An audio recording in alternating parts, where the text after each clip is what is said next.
Okay, that's us. Okay, welcome to the Listening Tom Fraser. How are you, Yay. sir? I'm very well, thank you. All the better for being here. Yeah. Well, tell us where you are, because that's quite interesting for me, at least. Right. So I'm in the Sierra Nevada in Spain, which is in the southeast of Spain. And it's really cold. So there's nothing sunny and delicious about what's going on at the moment. It's just fucking freezing. Really? Really? What sort of Yeah. temperature is it outside then? Well, you probably laugh now I've said that because, you're in England. But it's probably about 4 or 5 degrees out there, which in the middle of the day in Spain is pretty unusual. Because it's overcast, it's about to just dump a whole load more snow up on the mountains. So anyway, it's all good. It's all really good for us to have as much snow as possible because that's life here. We live down below off all the water that melts from up on the top of the mountain. So as long as it's white up there, all is well in the world. So that's like in the spring it melts, and whatever comes down the mountain, everybody collects. Basically, is that how it works, or is there always snow up there? There can be. All the old boys always say that there always was. I've never seen it. I mean, you could get patches well into July. July is generally the hottest month, and that's normally when it disappears. But no, there's a very, very, thousands at least year-old irrigation channel system here, which is all operated by hand with sluice gates, little gates where you close it off and you let it onto your land. So everyone irrigates the land off of that. But yeah, so technically, as long as there's rain in the autumn, most of the snow's obviously gone by summer. There's water all year round, absolutely no problem at all. There are just the odd year where that doesn't quite work out. Right. But and what happens then if it is? Everyone gets a bit tense. Yeah. Yeah. Of course, they've got huge reservoirs nowadays down below, so it's not like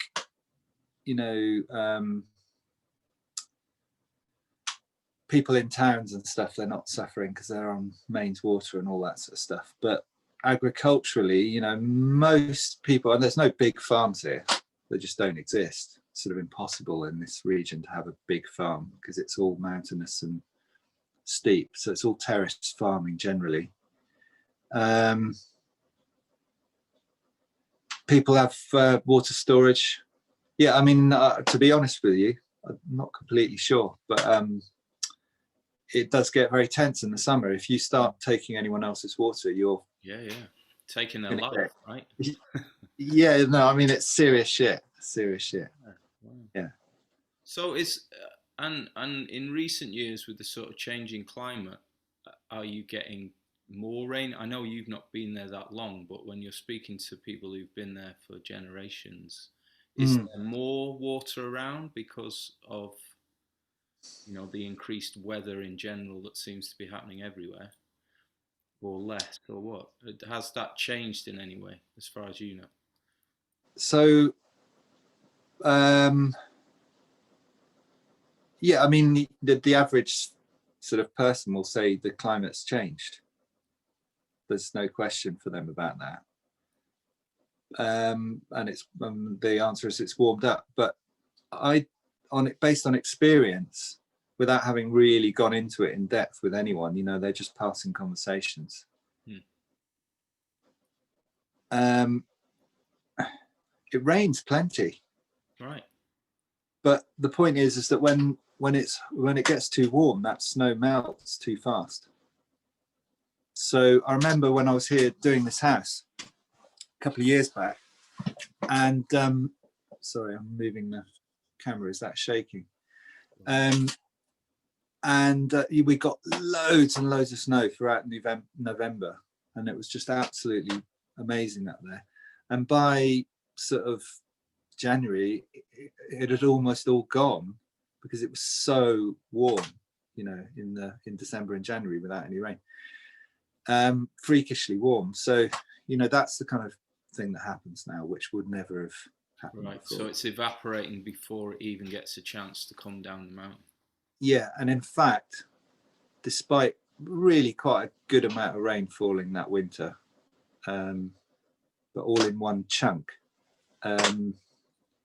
by August there was no water in the river, and everyone was getting really nervous. So do you have a big cistern or something? You store it underground, or does it literally just rush over your land when you redirect it, soak in, and that's it? Yeah, basically that's exactly what happened. Must be quite Except exciting the day that the water comes, right? well, I've got it here once a week, and it's not so exciting that I get it at 3 o'clock in the morning on a Monday. But in the summertime, it's absolutely wonderful because I do it by the light of the moon, you know, and it's beautiful. just, yeah. No, it's amazing. It's an amazing thing. And it's bringing life. It's bringing life to your garden and your vegetables and to you. What an incredible thing. Yeah, you know, and so gifted by the mountain as well. Absolutely. Really. Never have I, you know, being from the UK, you know, where water's something we take entirely for granted. You know, in the summertime where there is no water, as you know, probably from having been to places like this, where there's no water, it's just parched dry. There's nothing going on there. And so you put water over the parts of your land where it reaches to, everything's green and verdant and lush, and where it isn't, it's just sort of all completely wilted. So it's a stark reminder. It's a wonderful thing. Yeah, I can remember years ago, I think when I first went to Spain, and I was flying back from, I think it was somewhere, I might have flown from Barcelona, I can't remember, somewhere on the coast there. But just struck by how brown and sandy looking the landscape was in Spain. And then, of course, once we got over the channel to England, and this is in the height of the summer, so rich and lush and green. Like the contrast was so great.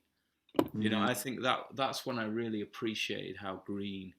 You know, it is a green and pleasant land in that sense, and it's a beautiful thing to see. And you're right, we take, because we have so much water, even in the east here, there's enough. You know, we do have droughts here, but there's always some water. We take it for granted, but it's going to become quite an issue in the world, I feel. Well, it is already. sure. You know, there'll be more water in some places, too much flooding, and then not enough elsewhere. So Definitely. it's powerful. It's such a, I mean, you know, water as an element is probably the most profound because it is the origin of life, you know, and I've learned a lot about water actually from some work I was doing at the start of last year about how kind of prevalent water is in our bodies, say. I mean, we all know that we hear this all the time, we're mostly made of water. But if you, in terms of molecules, like if you count the molecules in our body, most of it is water. It's just that they're very small. So it doesn't look like we're made of water, but we are completely made of water almost. There's a very small amount of other stuff as well. And of course, the environment is completely saturated. So there's this constant interchange. We are actually living in a soup, and we're kind of, you know, the boundary that we see our skin, and it's very much a kind of permeable boundary, and this stuff is going in and out all the time. It completely changed my view of everything, and the kind of communication that goes on between us and the environment and all the other living things through this water connection, because water has all these incredible properties that other things don't, which is probably why life began in water, you know, in the first place. But it's a very holy thing, and I imagine once it comes down, you know, coming down the mountain, That's quite a sort of spiritual vision of the water pouring down the mountain and coming into your garden and bringing life. You know, what an incredible thing. Just Absolutely. metaphorically to kind of experience, well, and actually, you know, I'd like that. That would be nice. It's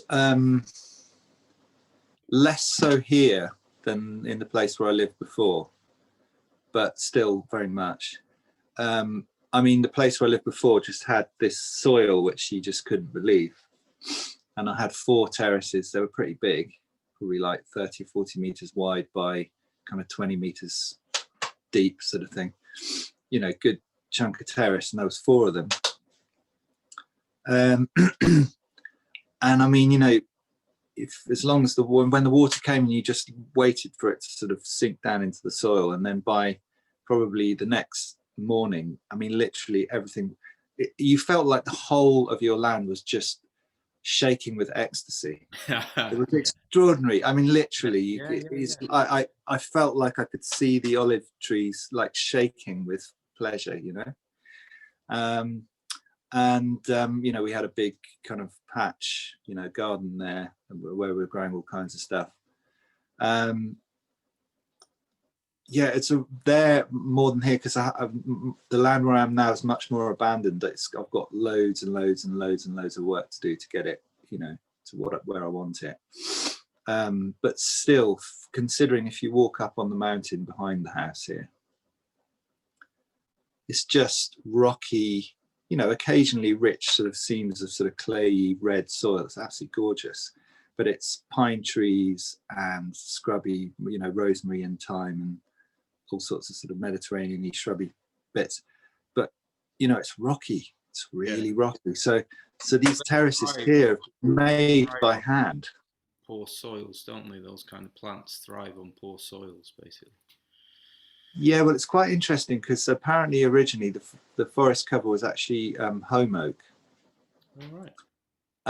But that's quite a while ago now since that's been around.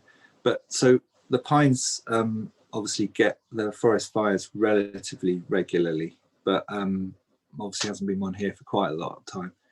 Anyway, but the pines, there's the pioneer, their roots are incredibly strong, and they actually crack rocks. They find cracks in the rocks and they'll grow through them. And that's one of the ways that the home oaks can start to come in, because the rocks being the pine is the pioneer species that yeah basically breaks up the rock and releases the minerals, turns it into soil, I guess. exactly. Wow. And they've all just self-sown, or have they been? Totally. Right. Totally, yeah. Wow. So they're, you know, they're sort of spread out, some little clumps here and there. It's quite funny because when I grew up, we used to go on holiday every year to the north of Scotland to this glen, which was basically, you can't really go into it. It is private property, but you know what Scotland's like. You can walk wherever you want. For some reason, and I've never quite worked out why, somebody was allowed to put a gate across the front of this glen. So because we could go to this house, it belonged to my uncle at the time, we could go to this house, so we could get the key to unlock the padlock and drive through this glen. But anyway, that's sort of slightly by the by, but it paints the picture of it being very difficult to get to get to. It was very remote. And there was some remnants of the old Caledonian forest. So it's like this old sort of pine forest. And it really reminds me of that here. It's quite funny that I should end up here, you know, in it, a kind of basically hot and dry version of the north of Scotland. But it shows you, because it's exactly the same trees. They're exactly the same trees. They're Scots pines. Are they Scots pine? Right. Yeah, totally. Oh, wow. So it's just a widespread and very diverse sort of environment that the pine can grow in. Do you know? Because I know you know wood very well. Do you know? Yeah. Do you notice any difference between the pines, the Scots pine there, and the Scots pine from Scotland or in England, wherever you've seen it? Does it feel or look slightly different, even though it's the same in scientific terms, the same species? It's funny, the pine's much less so than other trees. So no, not really. Hmm. I think there may be a slight difference in colour of the needles, or maybe sort of, they just, because it's just, they're less wet, basically. Yeah, There's less dry. moisture in. But so, for example, if you looked at a home oak in the UK by comparison to a home oak here, totally different. Right. And I've a friend actually lives further up the mountain there. They spend half the year there, and they spend half the year in Scotland, and they wanted to bring out an oak tree from Scotland, an acorn which they planted on their land, and the oak's grown perfectly well, but the leaves, even this is a Scottish acorn that's grown, the leaves grow, they're much more leathery and thick, and I guess just less, with less moisture around. Adapting to the environment, keeping the moisture in. So but there's loads of oak up the mountain, right. And I don't know anything about what sort of subspecies, relation to Quercus robur or whatever, which one it was, it is. When you say there's loads of oak, you mean holm oak? No, no, there's home oak. Home oak's a like basic common tree that grows everywhere, but higher up the mountain there's oak forests. Yeah, it's wonderful. It may be a kind of slightly different species, the sort of Spanish version of robur. I don't know. It'd be good to find out, actually. Yeah. And what about, so in Scotland there was birch as well, I guess, with the pine?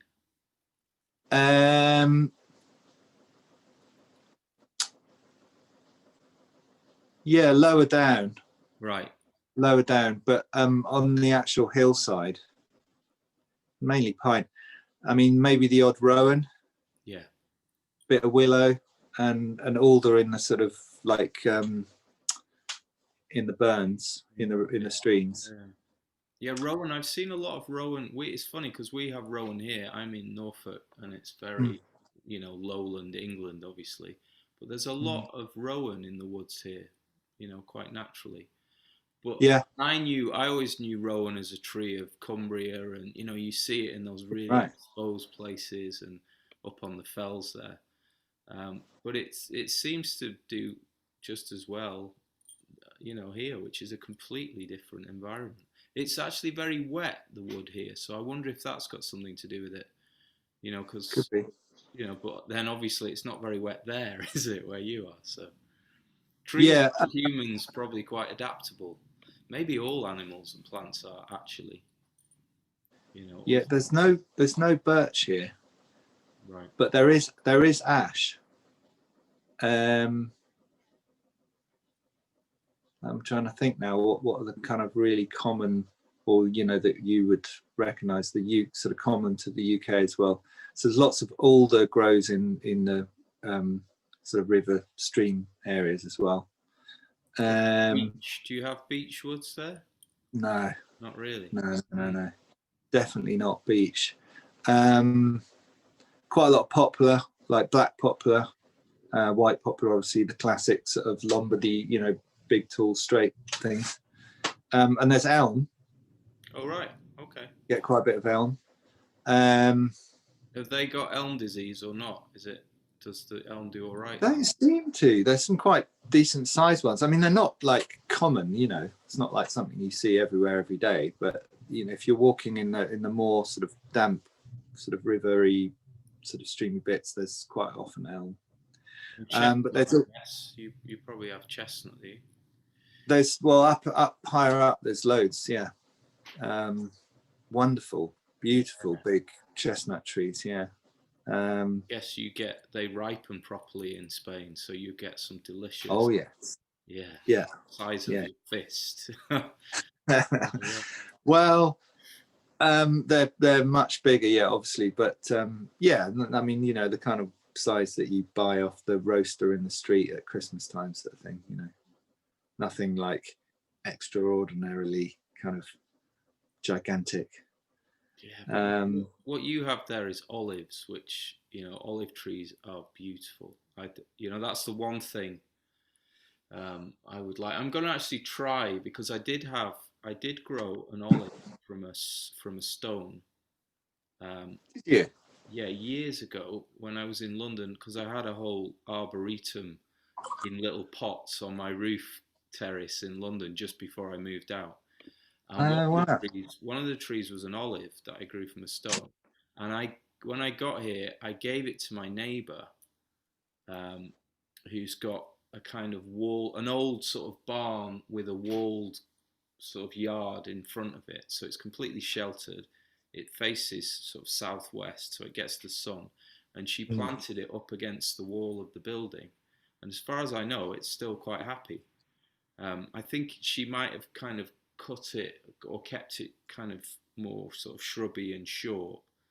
Yeah. Uh, but she's a sort of master horticulturalist. So if anyone can make it live, if it can Right. survive the sort of damp winter, I think that's the thing that probably would finish it off here is the damp in late The winter. But the persistent. cold, they're fine with the cold, obviously, aren't they? It's Yes, but if you got persistent, I mean, like there's a, I don't know if it's happened here recently. I know in Italy it happened not so long ago. Like, you know, if you got, I don't know, a couple of weeks of -5, that it doesn't kill the trees, it'll just kill off what's above the ground. right. That's the thing about olives, is what's under the ground basically never dies. Oh, okay. So they're really strong. They come back. Do they do they Unbelievable. do they send up suckers or do they produce shoots from the actual plant? Do you know what I mean? So suckers come up from the roots Yeah. anywhere near the tree, where it's like if you coppice a tree, um, it will either grow from the stool, from the bit that you cut, it will send up new shoots, or it will send up shoots from the roots in the ground, which is called suckering. So, do you know? Yeah, it's, I do know exactly what you mean, and it's funny with the olives. I'm just trying to think. I mean, like elm suckers, no, they're generally off the trunk. But I mean, prolific.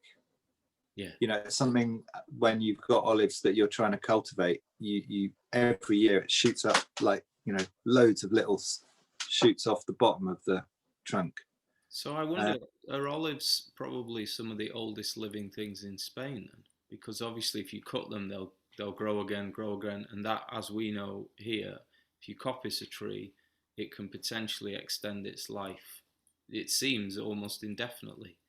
You know, in the woods here, yeah, there's apparently there are some old lime, coppiced lime stools which are now they've been cut so many times that they're no longer one tree.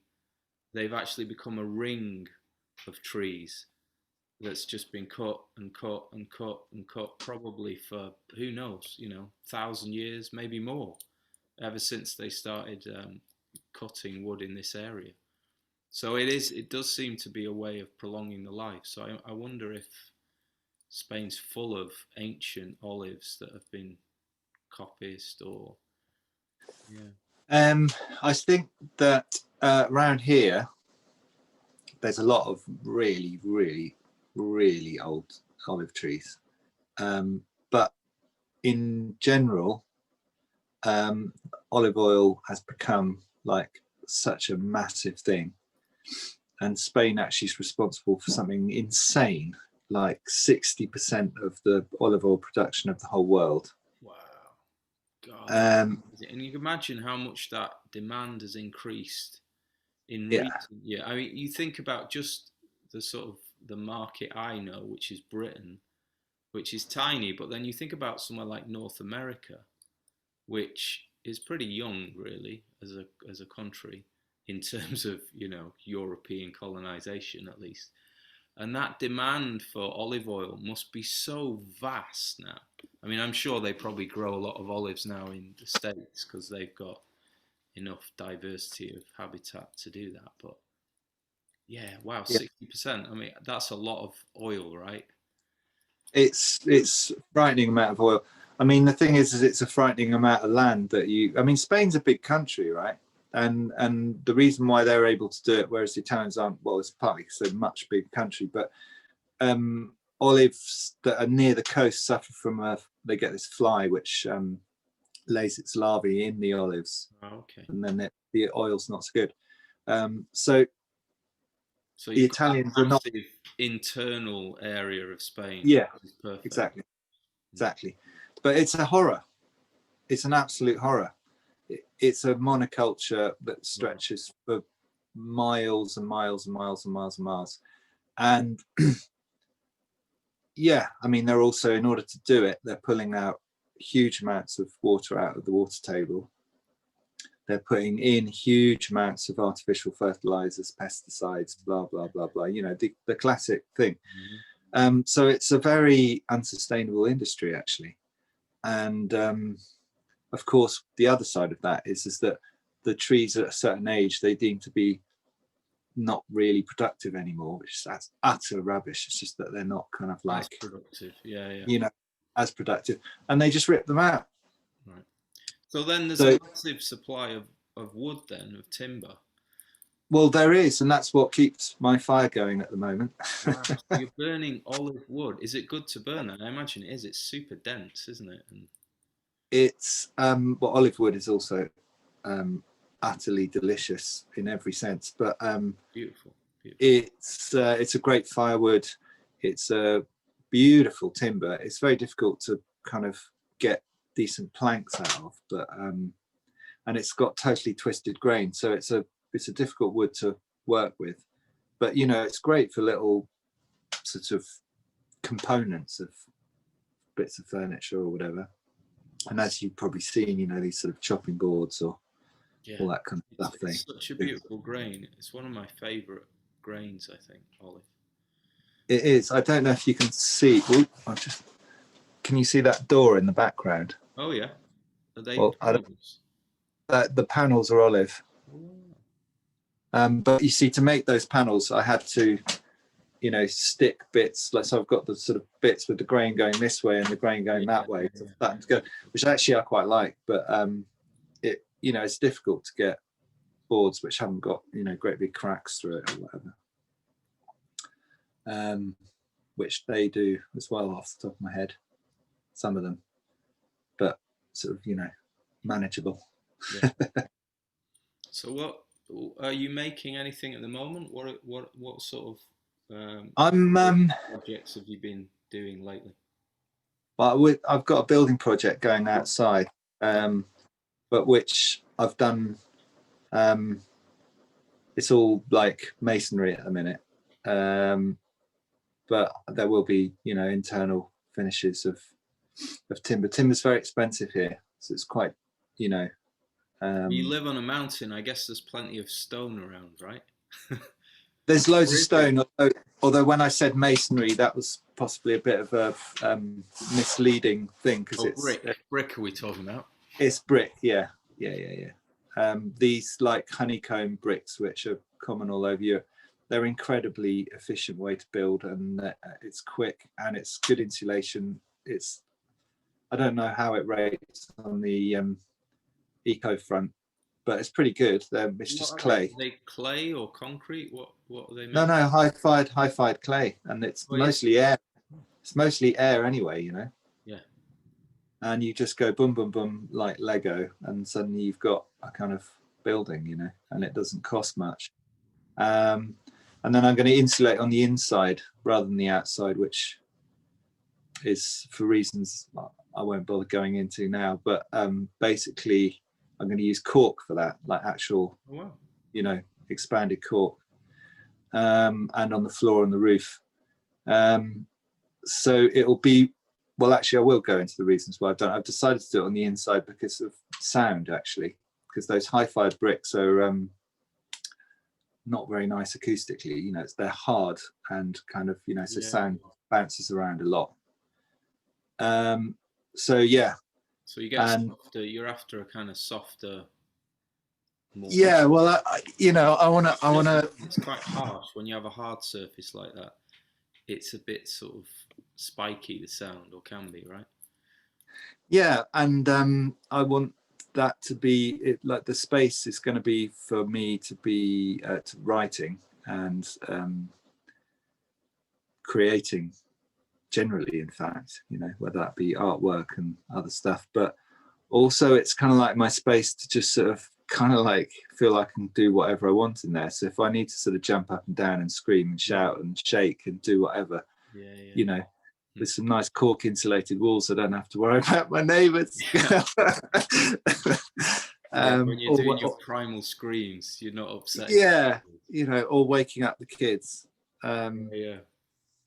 So yeah, that's kind of the thinking behind it. So it's basically your S&M dungeon, right? Oh, steady on, steady on, old chap. I'm not allowed to say that in public. Well, I am. Yeah. I don't know. Maybe I will. What will be on the outside? Is that the finish on the outside then, or do you plaster? Just going to render it. Render it. Yeah. Is that the sort of traditional way around there? Is that what they do? What, and paint it, like give it a lime wash or something? Or? I'm going to render with pigment. It's earth pigments. Yeah. So it'll end up being kind of. What is that color? It's a kind of ochre, but it's yellowish, but it's got a bit more red in than that. So it's kind of, if I said it was orange, that would sound kind of a bit horrendous, but it is slightly. Anyway, it'll be really nice. Like a Norfolk brick orange or lighter or something. How does it? Well, actually, as I'm saying that, I'm thinking I'm actually not completely sure. So I've got 3 different colours. I've got a kind of basically kind of brown umber. No, not really umber. I mean, it's not an umber. It's a sort of a brown earth colour, anyway. And I've got a yellow ochre, and I've got this kind of sort of reddish ochre. And I was going to mix the yellow and the red together and do some tests to work out what we're going to end up with.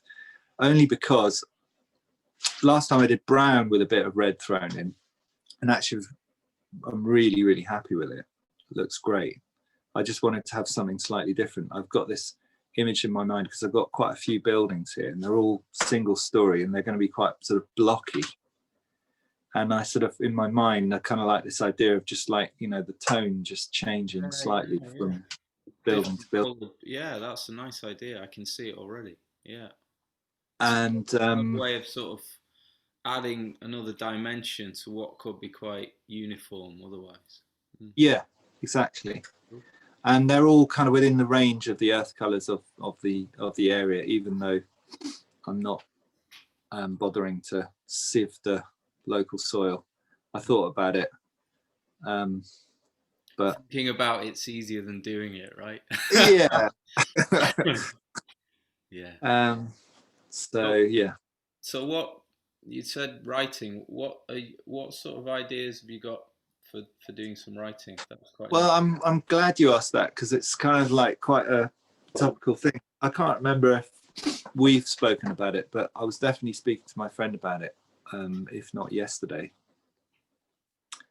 And so she said to me, well, so what are you going to do? What are you going to write then? And I was like, I've got no idea. And so I got this look of like, what are you talking about? You say you're going to write a book and you have no idea. And I said, yeah, I know it sounds a bit weird, but I feel like that's the way it has to be for me, because as soon as I start, and that's one of my main reasons that I've probably not written a book so far, is that I've always thought, well, I've got to know what it's about. Right. And that sort of stops me dead in my tracks. So what it is that I am committing to a writing practice of at least 2 hours a day, and we'll see what the hell turns out. I want there to be a book there. I want to come out with a book, but I also realize that I don't care anymore what comes out, as in like, that's not really the point for me. It's, well, to say I don't care is a little bit of an exaggeration, because of course I do, but it's not about writing a #1 best-selling kind of whatever book that's going to change the world. It's about doing it. Yeah, it's an exploration to see where that can lead. It's interesting. Yeah. I've gone through something similar in the last few months, but I've now kind of changed what I'm thinking about it, because I'd reached a point here where I wanted to sort of just look back at, the time I've been here in the woods and make some sense out of what I've been doing, or what I think I've been doing, and kind of, so it immediately came up as, okay, write something, yeah. Um, and then in a similar way to you, I didn't want to, even though that's a kind of container, I really didn't want to sort of like lay out a plan of what I wanted to do. I just wanted to pick topics or things that occur to me and just write around them, and with no kind of particular style in mind or structure, other than just take that topic and see where you go with it. So I kind of, and then I suppose my idea was, then in the end I'll have all these pieces and I can sort of put them together, throw them away, and sort of see what's left. But where I've got with it, because I was doing it quite consistently for a couple of months, and then I was less and less kind of enthralled with writing as a kind of way of communicating. Partly I've been interested in conversation now, but I'm now feeling like, is it a book? Is it a book? Because it's not my like deep driving passion to write, and certainly not something of that size. Because I've always more sort of, my thing's always been poetry, which is much more like condensed, concentrated language, like raw material of language, rather than the sort of fine finished works of prose or books or things like that. So I kind of, yeah, I'm now wondering, is it a book? I mean, there'll probably be things I write, but it might be spoken, it might be bits of film, I don't know. But I'm having a kind of that sort of feeling. So I wonder if, just to bring it back to you, whether this impulse to write, is there anything, because we're sort of similar age, I'm a bit older than you, but is there anything in the kind of the point in life you're at that's maybe bringing up this desire to sort of reflect and kind of process what you've learned so far on the journey? Absolutely. I think it's definitely about the age that I am, as in like, that makes it feels like the right time, got a lot of experience of the world now, which I couldn't have had when I was in my 20s or 30s even. Yeah, so the time feels right, definitely. And but it's been cooking for ages. I mean, probably for 20 years, actually. It's like, oh, when am I write my book? When am I write my book? Just somehow hasn't felt like the right time to do it. And I've been doing other stuff very, energetically, work-wise and stuff. And, my family's kind of, I suppose, at an age now where they can sort of do their own thing more, out of that little kiddie phase. But I've also come back to writing poetry, which was something which I, hadn't done for a very long time, since reading my poems out at a open mic night in Oxford one time, like 20 years ago. And I just kind of got this like killer fear. It was like, hang on, I'm literally standing on the stage with no clothes on and everyone's looking at me. It was one of those moments. And it was enough to just put me off for a very long time. But so that's really lovely as well. So I get the whole poetry thing. But that, for me, it's not really something that I can, and I may be wrong with this because I know other people. Yeah, okay. So anyway, my personal thing with poetry is when it's there, it's there. And it can come and I don't grab the opportunity and it goes again. And I'm like, but generally I found a really good way of doing it is I've got my notes on my iPhone.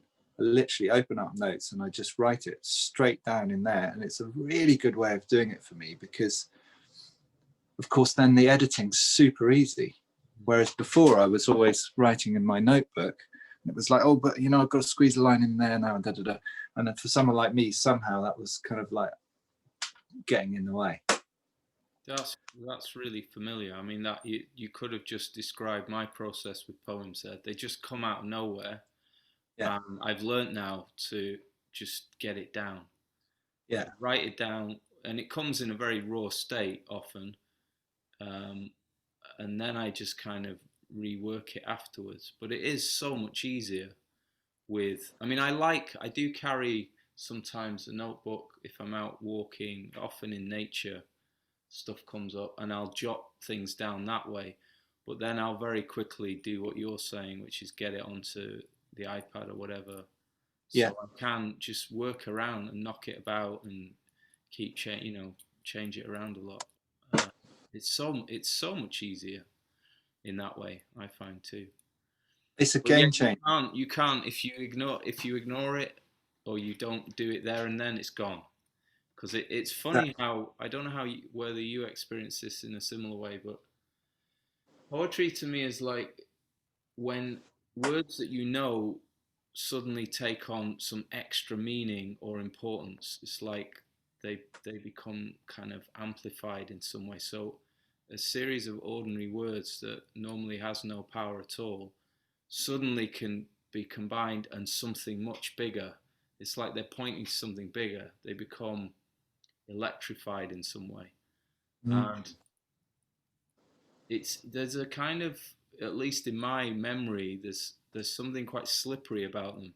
If I don't grab them there and then, I forget what they are. They kind of, or I'll look at them again or think I'm looking at the same phrase in my head later on, but it just doesn't have that power. And it's probably because it's kind of slightly slipped in a way that totally changes it. Or yeah. I find poems ultimately slippery because, you know, I can read back on poems that I've written, which I've totally written off, and just go, whoa, fucking yeah, I was totally on it. Whereas, you know, like last week I read it and it was like pretty average. So what is that? I don't know. But I think it's worth keeping everything you write, basically, is what that tells me. That's a really good point. I have the same experience. I mean, Yeah. literally, like reading something and just thinking, "Oh, that's shit. I couldn't Yeah. possibly show anyone that." And then I'll put it away, and I'll come back, yeah, 6 months later, and go, "Fuck, that's got some power in it. I need to Yeah. maybe I need to change it a bit, but it, Yeah. obviously we're changing. We're the context that we're in is changing, but." That's a good point to sort of know. Always keep them just anyway. Yeah. Just like raw materials, have them lying around because you never know. You might want to just break a bit off and stick it somewhere else. Or Yeah. and so tell me, what about the actual craft of writing for you? Hmm. Because you have a sort of you're a maker too. Like you make things in the physical world. Yeah. Is there any of the actual, is there any fascination for you in just the craft of it, regardless of what comes out at the end, but the actual process? And is Oh there, God, yeah. yeah, is there Oh any kind yeah. of exploration into that may be part of what you're doing, just for the sake of it, even, not even for the end result? I mean, absolutely. I mean, well, it's an enormous pleasure to do it. I mean, of course, sometimes it's not, right? So sometimes it can be a real drag, especially when you're committing yourself to doing, doing it every day. But so what I kind of have some sort of things that I resort to there. So I sort of just resort to this kind of artist way thing of just like writing whatever the hell comes into your mind. And that for me has been one of the most useful, basic, simple tools for writing that I've ever come across, is just to keep going. Because always the problem that I had was, oh, but it's not perfectly inspired and brilliant. So I'm going to stop here. I'm not inspired today, something like that. So yeah, that's where I go when there's nothing really going on. We just roll with it. But so in terms of the thing which I don't have clear about, because I've not really done at all, it's the craft of like, editing and, bringing stuff together. So that I've never done. And that's going to happen at some point. And it'll probably be a very painful process for me because Or maybe not. Well, no, maybe not. Maybe not. No, absolutely. Let's I hold that option open as well, shall we? yeah. I'm just. I love, using the brush and painting the strokes, and but doing the framing would be, well, okay, that's a bad analogy for me because the framing would be fine, but yeah, there's the pulling it all together. I think will be could be tricky for me, but we'll see. Or maybe that there's room for somebody's help there as well, because often, I've heard that people work with editors and it's really powerful. I remember I've only done it once, sort of informally, where somebody I knew who was very kind of capable when it came to language and writing, um, read some poetry and kind of did a like detailed criticism, analysis, suggestions, and it was really useful actually. And I could then go back and sort of rework it, and I felt like it was a much better poem afterwards. It's not a process I've done much, but I think there's probably a lot to be found in that realm as well. Um, yeah, I think your idea about the discipline of showing up every day and just doing it, that's probably the most important thing to say. Just get, and as a friend of mine recently said, it's just get it down. Just write it, write it, write it, write it. Don't worry about finishing it, getting it perfect. Just get it down on paper, and then you can go back and do as much fiddling with it as you want. But the important thing is that momentum. And this is where I've kind of fucked myself up, because I was doing it for a couple of months. I set myself a target of how many words a week I was going to do, and I just sit down and do it. And there's an incredible sense of satisfaction and of getting somewhere from having a goal like that, a small goal, regular goal, or even just saying, I'm going to turn up, every day and do some writing for 2 hours or whatever it is. Yeah. And then having done it, my experience is once I've done that thing, I feel so good about doing it that kind of energizes me to carry on with the process. Whereas if you do the thing of, oh, I don't feel like it today, and then you don't do it, then there's this kind of negative feeling of having failed in some way that makes it much harder the next time to get into it. And then a kind of story can build like, oh, I'm never going to write this book. Or I'm sure this is a very common sort of story that people have had throughout time. But I just want to point to that because I really feel like the discipline of showing up and having a regular like space set aside for it that you honor is probably the single most important aspect of getting anything written. And then the process of editing and refining is like part two, when you've got the whole bulk of the thing, and you perhaps not even worrying about that or even thinking about it at all, but just freeing up, clearing your mind and allowing what wants to come out to pour through. Well, that kind of touches on another aspect for me, which is getting out of the way. Ooh, In yeah. any kind of creation, I mean, I think about this more in terms of sculpting or making in that sense, where the best things I've ever made have been when I just got out of the way, when I'm not there anymore, and I'm just watching something. I'm watching these hands make something, and it's totally compelling and captivating and inspiring to be a witness to it. And I'm getting such a kind of blissful feeling from being in that state. It's a state of consciousness for sure. It's an altered state. And getting into that zone of pure creation and just flow. And it's coming together and it's like a dance, in the making. And I feel like it's the same in poetry when it's working, is getting into that place where the doors are open and it's just coming through you, and it's picking up the color of who you are on the way through, and that's what makes it your poem. But essentially it's like your water coming down the mountain, right?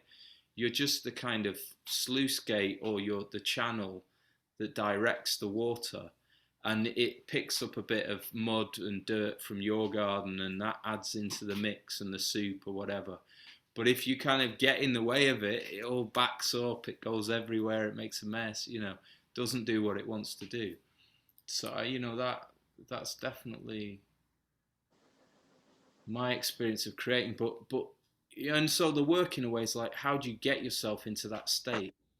And your room is kind of like you building an environment that makes it more likely that you can get into that state, because it's, I'm very environment. We're probably quite similar like that.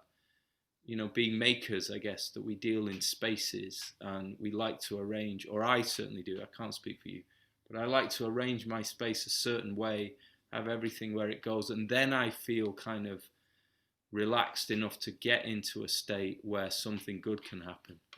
And that Mm, could be in a relationship or, in a creative act. Yeah. definitely, definitely.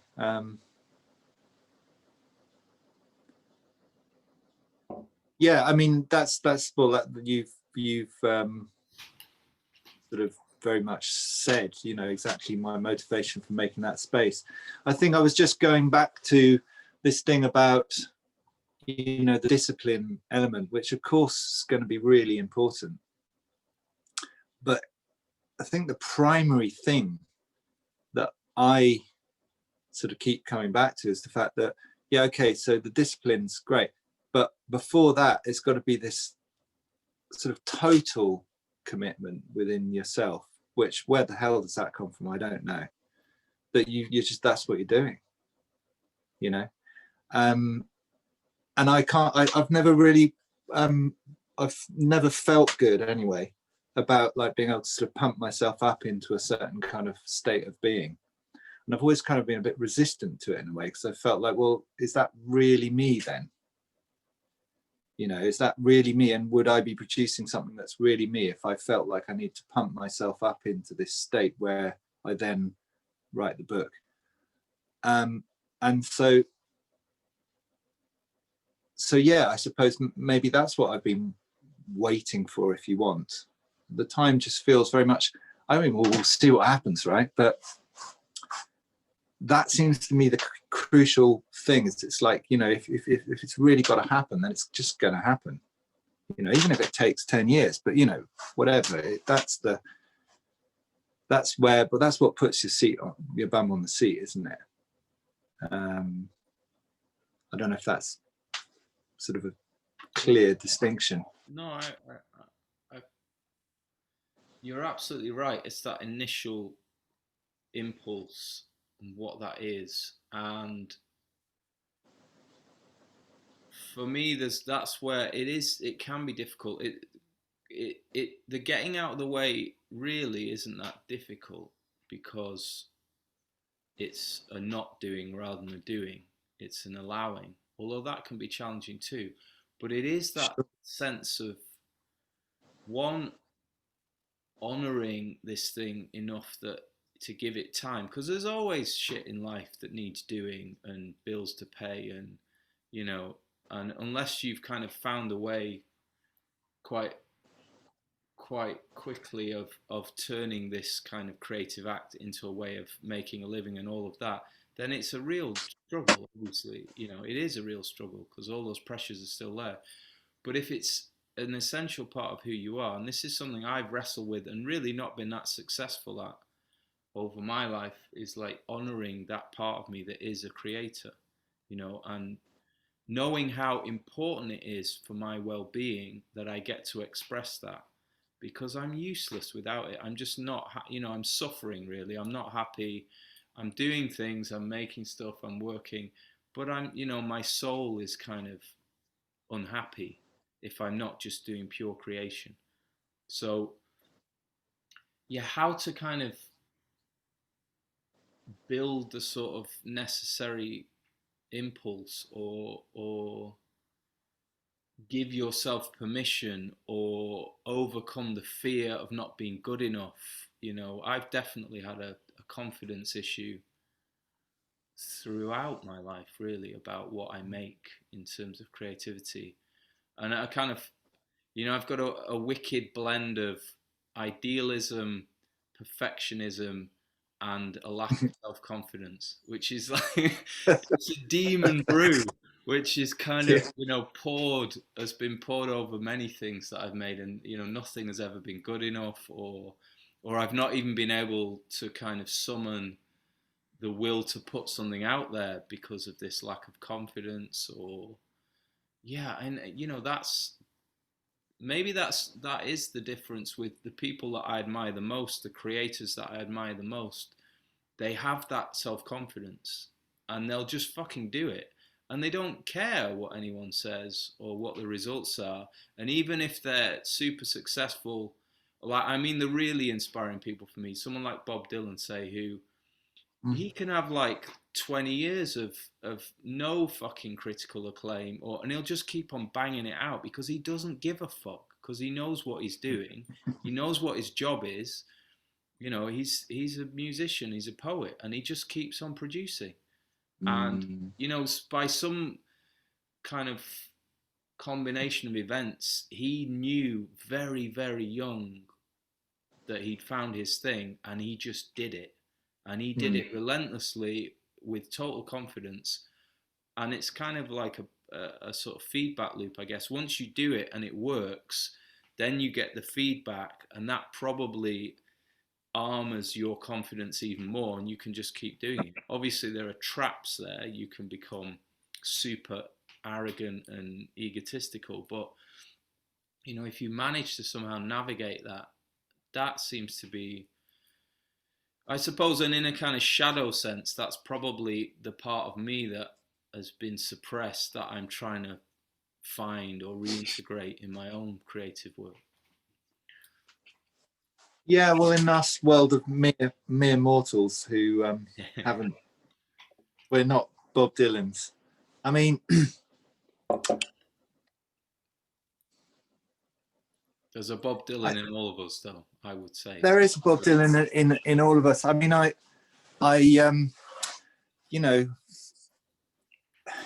these things happen in their own good time, is what I think. Yeah, I mean, it's certainly not worth the energy of kind of thinking, oh, why have I not done? I mean, I used to do that. That's one of the nice things about being older, which is so ironic. So ironic is I'm now older than I've ever been, and I'm less worried about the amount of time that I've got than I've ever been. Stupid. And that whole thing of like youth being wasted on the young, and you can watch it happening all around you. It's like, ah, but hey, that's how it is, I guess. Yeah, there's a sweetness. There's a sweetness in that, because it's definitely something that when you reach the middle of your life, you realize, fuck, those years I just frittered away being 20 something, and like, not getting on with it, but it's the process. You can't You know were getting on at with it. that age. You have to do all of that stuff. It's important Yeah. in its own way. Of course it is. Right. Yeah. Yeah, I mean, I'm somebody that sees life, well, it's a bit of a cliche, but as a journey, and in that sense, that's one of the great things about getting older, is you get to see it more and more as a journey. So it's like, okay, so actually certain things will really take time to mature. Things don't sort of just turn on a sixpence and happen overnight. And if they did, would they be any good anyway? So processes that I started within myself, at varying points in my young adulthood, feel like they're sort of starting to kind of come to some sort of maturity, some sort of fruition. Now, I don't know if this is a way of looking that makes sense to you, but I choose to look at it this way. I mean, it's quite logical. So let's say we live for 88 years and I'm 44. I've got half my life gone, right? I've spent best part of 20 living at home, 18 of them anyway, and which time I'm totally under the influence of my parents and what structures they've set up and what's around me in society. So I don't really know anything different, even if I think that I'm rebelling against this, that, or the other.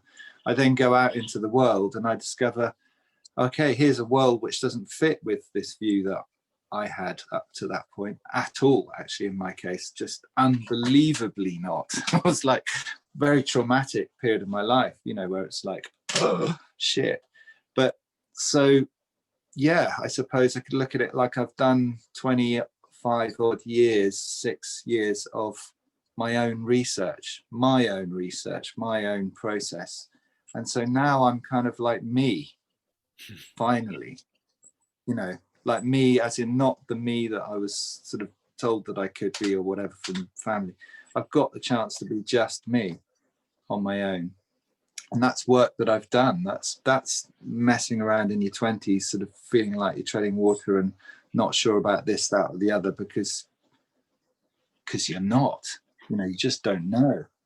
Um, so yeah, you know, I think it sort of all comes back to me to this thing of like, well, yeah, great. You know, actually, all that time, even if it was sort of seemed like treading water at the time, is all kind of gone here now, where I feel like, yeah, actually, I want to write a book, and I want to write a book because, as deluded as I may be, I feel like I've got something to say, you know, something that this might be of use to other people. I mean, that's the kind of book. So I'm very much not thinking it's a fiction, right? I mean, a fiction could be of enormous use to people as well, but well, all writing is fiction, actually, if you think about it. Well, yeah, all right. You know what I mean? But just to kind of throw that in, because it is true. Yeah. Yeah. No, that it's yeah, and that whole process of growing up is about finding out who you are, testing your limits, your boundaries, you know, taking risks, doing stupid things, getting it wrong, all those really valuable things that you need to do to know anything. You know, we've got to like Absolutely. madly get it wrong, even if, you know, wasting your youth is maybe that's the most important part of being young is you know, in terms of your learning when you're older, is that you fritter away that time, or you know, not everyone does. And doing, as you know probably as much as anyone, is it's only half the story. You know, not doing is this massive kind of resource as well. That, you know, I know culturally we're only just sort of remembering that, I feel. And perhaps that will become a much stronger understanding within the culture as it fragments in this process it's going through now. But, you know, I certainly grew up in a culture of doing. And if you're not doing, there's something wrong, or you're lazy, or it's somehow a failure of yours. But of course, that's madness. If you're constantly doing, you're not being a lot of the time. You're not actually there. And look at all the harm we've done through overactive doing and continue to do. You know, fuck, it'd be great if we did only work a couple of days a week and just sat back and really lived the rest of the time. Then, you know, maybe we wouldn't cause so much fucking damage to each other and the world. And yeah, you know, It was a you know, a thing which sort of drove me a bit nuts in the first period of lockdown. So what's that, last March? You know, you suddenly got all these people putting their thing on of, look what I've done with my time in the lockdown. And I've made my kids some unbelievable, just insane. I mean, must have spent loads of money too, kind of like platform bed, you know, and great. So it's so great. But it was like this thing of like, guys, you're still like just doing like mad. It's like we really, as a culture, just like have completely lost the value of just being. Yeah, like you say. yeah, the lockdown, the positive side of the lockdown is, I mean, and hoping now that we've kind of persisted with it, that, you know, it's broken us in a lot of ways, but maybe we needed to be broken because, you know, our way of Absolutely, life definitely, is my opinion. fucking suicidal, and it must be clear to everyone by now, at least to some degree, even if it's totally in denial, that this way of life is utterly terminal and we're hurtling towards the end so quickly. And Mm. one of the great things about this hysteria, in my mind, and overreaction and total control that we're seeing exercised is it's created a window for people, and it's forced a retreat on people, you know, and all kinds of negative things have come out of that, I'm sure, you know, like breakdowns of relationships, abuse, and all kinds of shit, overindulging in addictions. But all of that breaking hopefully has given some space to some real understanding coming through as well. And, having to Mm. really face your shit in isolation after your busyness has finally come to an end, no matter how Yeah. busy you were being trying to avoid what was going on, surely most people eventually just kind of got to some point, I hope anyway. I know I certainly did, and Yeah, I've been a I mean, life, I really hope. Yeah. and it's been hard. It's been fucking hard, but it's really in my. I mean, I was interestingly, it's just amplified what was already going on for me, which was the kind of classic midlife. Well, my midlife crisis has been going on for 20 years, I feel. But anyway, um, Life I was crisis. already questioning. Yeah, it's just a whole life crisis. I've been, I've been questioning, like, what the fuck am I doing, and what am I going to do? Who am I now? What am I going to do with the last bit of my life, however long that is? And what can I do to be doing some good in the world as it's in this massive crisis, and we're looking for a new direction collectively. And it's really forced that on me. Like, this lockdown, is the process I was already undergoing, has been amplified by this isolation and by the acuteness of the financial difficulties and the pressure on relationships and all of that. It's just kind of brought it right to the front and said, okay, now is the time to really focus on what's next, or make space, or dismantle those bits of me that haven't been serving me, and increasingly have become toxic. Just cast it Mm. all off, burn it, throw it away, see what's left, and be open to kind of what might want to come. And this is another bit which I'd be interested to hear what you think about. I've always been a doer and always been pushing, and it's a very masculine quality, I guess. Is like, Yeah. the kind of the point of the arrow. Like, I've got to do, I've got to do, I've got to push, got to push. What I haven't been good at is receiving, or allowing, or just like letting in, or even asking for help. What what would that be like? That's what I've been asking lately, is, okay, maybe I need to just allow this authentic expression of who I am to come into being, rather than pushing it, which is what I've always been doing, and it hasn't really worked that well. And in kind of relationships with people I know who are really tuned into this in a more intuitive way, they've been sort of suggesting, well, maybe it's time to ask for help. Maybe it's time to receive, to kind of be more feminine in that sense, be more passive, and allow in, or allow through what wants to happen, rather than being the agent and pushing and pushing and pushing. Yeah. What do you think about that? Oh God, I think so many things about that. But I think that that's possibly, maybe even the nail on the, hitting the nail on the head of kind of where we're at collectively too. Because, well, that's all our culture's ever been, as we've just been talking about, is pushing, pushing, pushing, pushing.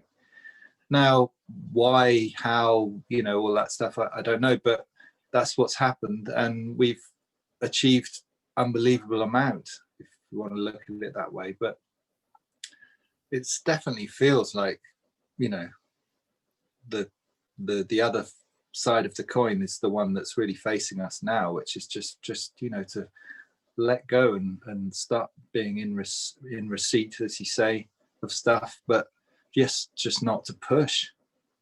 I mean, it would be really good in the world if well, in my opinion, if I started to feel like that was what was happening more and more and more, as in the world was just quietening down. I mean, part of me thinks, oh crikey, I'm such a sort of product of my time, as in, like, there's a part of me thinks, oh God, that'd be really boring, wouldn't be people tearing around the planet, going on amazing journeys all the time, and doing all this crazy shit. Not at all. That thing, that culture that we grew up, which we consider normal, as products of the late middle 20th century, has got to go. Mm. It's got to go. Mm. You know, and that mythos around it, you know, that enormous amount of like credibility that, you know, you give yourself or the opposite, use against yourself, of, you know, how much am I doing and how sort of much am I pushing to get to that place where, you know, setting my goals and blah, blah, blah, blah, blah. Yeah. So is that really what life's about? And I think there probably are a few of us around who that, you know, fits for, but I think the vast majority of us are not in any shape or form healthy doing that. And I think that bears out if you just look at how sick society is. People are sick. Mm. You know,